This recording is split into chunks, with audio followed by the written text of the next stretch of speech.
6 மணிக்கு மேலே மொதல் ஆர்டரு கேஎஃப்சி நண்பா. பார்த்தீங்கன்னா அது 16வது ஆர்டரு சேலம் மாற ஆரம்பிக்கும். ஸோ இன்னும் நம்ம 2 ஆர்டர் பார்க்கணும்.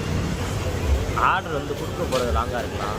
ஆனால் நம்ம மதுரையில் வந்து பார்த்தீங்கன்னா ஆர்டர் வாங்க போகிறதே லாங்காக தான் போடுறாங்க. சபரிஸில் பார்த்தீங்கன்னா லாஸ்ட்டாக கிளம்புன இடத்துல 50 ஆகுது. ஸோ டே 3ல் வந்து பார்த்தீங்கன்னா 4-5 ஆர்டர் எல்லாமே லாங்காக தான் போட்டாங்க. ஸோ எல்லா ஆர்டரும் பார்த்தீங்கன்னா 100 ரூபாய்க்கு மேலே தான். ஸோ அதனால் வந்துட்டு நல்லா வந்துச்சு இன்றைக்கி ஆர்டரு, பரவாயில்லாமல் வந்துச்சு. ஸோ அப்புறம் பார்த்தீங்கன்னா தெரிஞ்சவனு சொல்லிட்டு போனாப்புல, தம்பி மதுரையிலலாம் 35,000 எடுக்க ரொம்ப கஷ்டம்டான்னு சொன்னாப்புல. ஸோ நம்ம எடுத்து காட்டுவோம். ஸோ இன்னும் பார்த்தீங்கன்னா நமக்கு இன்றைக்கி ஸ்பெஷல் சர்ஜ் போட்டிருந்தாங்க. ஸோ நம்ம 1 வாரம் 2 வாரம் லாகின் பண்ணலாம். அந்த மாதிரி பார்த்தீங்கன்னா நமக்கு ஸ்பெஷல் சர்ஜ் ஒன்று போடுவாங்க. நம்ம வந்து பார்த்தீங்கன்னா போன வாரம் லாகின் பண்ணல. ஏன் லாகின் பண்ணலன்னு கேட்டிங்கன்னா நம்ம ரேபிட்டை ஓட்டிகிட்டு இருந்தோம். அதனால் வந்து பார்த்தீங்கன்னா ஸ்விக்கியை நம்ம வந்து ஆன் பண்ணி ஓட்டலை, ரேபிட்டை ஓட்டிகிட்டு இருந்தோம். ஸோ அதனால் நம்ம பார்த்தீங்கன்னா இந்த வாரம் நமக்கு ஸ்பெஷல் சர்ஜ் போட்டாங்க. ஸோ இன்னும் நமக்கு 2-3 நாள் வந்து பார்த்தீங்கன்னா ஸ்பெஷல் சர்ஜ் போடுவாங்க. நண்பா பார்த்தீங்கன்னா நேற்று டே 3 எப்படி போச்சுன்னு கேட்டிங்கன்னா தரமாக போச்சு.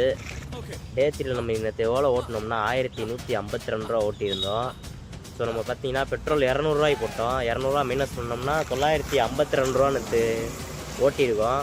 ஸோ இப்போ நம்ம 2 நாள் ஓட்டினது அதையும் நம்ம இதையும் கூட்டினோம்னா 2399 ரூபா நெருக்கி ஓட்டிட்டோம். நமக்கு இன்னும் பார்த்தீங்கன்னா 27 நாள் இருக்குது. அதுக்குள்ளே நீ 35,000 ஓட்டிடுவான்னு கேட்டிங்கன்னா கண்டிப்பாக ஓட்டிடுவோம். ஸோ இன்னொன்று சொல்லணும்னு நினச்சேன், யாருக்கோ ஒரு லைக்கை போடுறீங்க, எனக்கு ஒரு லைக்கை தட்டி விடுவேன் நண்பா. தேங்க்ஸ் ஃபார் வாட்சிங். டே 4ல் பார்ப்போம்.